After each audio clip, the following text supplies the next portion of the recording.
నువ్వు ఫాస్ట్ నాకు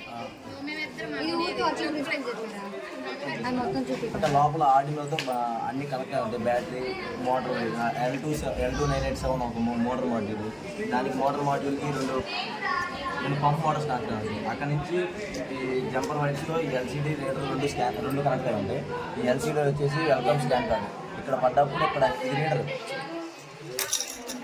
ఈ RFID ట్యాగ్స్, దీంట్లో ఒక ఫ్రీక్వెన్సీ అనేది సెట్ అయి ఉంటుంది. ఆ ఫ్రీక్వెన్సీని రీడ్ చేసుకొని ఇక్కడ కాఫీ మనకి ఎంత ఎంఎల్ కావాలి, ఎంత బ్యాలెన్స్ ఉంది అంతా డిస్ప్లే అవుతుంది. ఇప్పుడు ఫస్ట్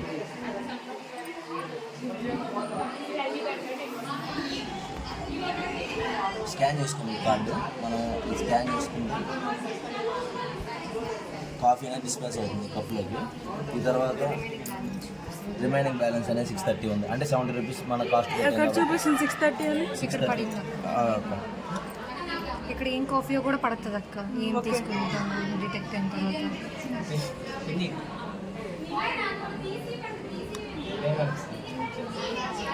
కాఫీ అనేది డిస్పెన్స్ అవుతుంది. గ్రీన్ టీ అది ఎక్కువసేపు ఉండదా? అంటే మన టైం డిలే ఇచ్చేదాన్ని బట్టి 630 రూపీస్ బ్యాలెన్స్ అనేది పడింది.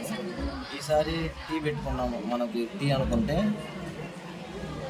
అది కూడా స్కాన్ కార్డ్ అయినప్పుడు దీంట్లో డిస్పెన్స్ అవుతుంది. విత్ సెకండ్స్ లో అది బ్లింక్ అయిపోతుంది. టైం సెకండ్స్ డిస్ప్లే అనేది ఇస్తే ఉంటుంది. అక్కడ 1 సెకండ్ ఇచ్చినట్టున్నారు మీరు. 3 సెకండ్స్ అంతేనా? దానివల్ల అడ్వాంటేజెస్, దాన్ని ఇంకా ఎక్స్టెండ్ చేయాలని అనుకుంటున్నారా? ఎక్స్టెండ్ చేయాలంటే పుష్ బటన్స్ వాడితే మనం ఎవరికి ఏది కావాలని తీసుకుంటారు. ఇది కనుక స్పెసిఫిక్గా ఈ కాఫీకే తయారు చేస్తుంది. జస్ట్ బటన్స్ ఇది పెట్టుకున్న తర్వాత పుష్ బటన్స్ కాఫీ అని పెడితే కాఫీ పట్టుకుంటారు, టీ అని పెడితే టీ పట్టుకుంటారు. అంటే వాడి ఇష్టం. ఇప్పుడు దీంట్లో వరకు ఏంటంటే ఓన్లీ ఒకదానికే ఒక ట్యాగ్ ఒకదానికే ఫిట్ అయ్యింది. ఓకే.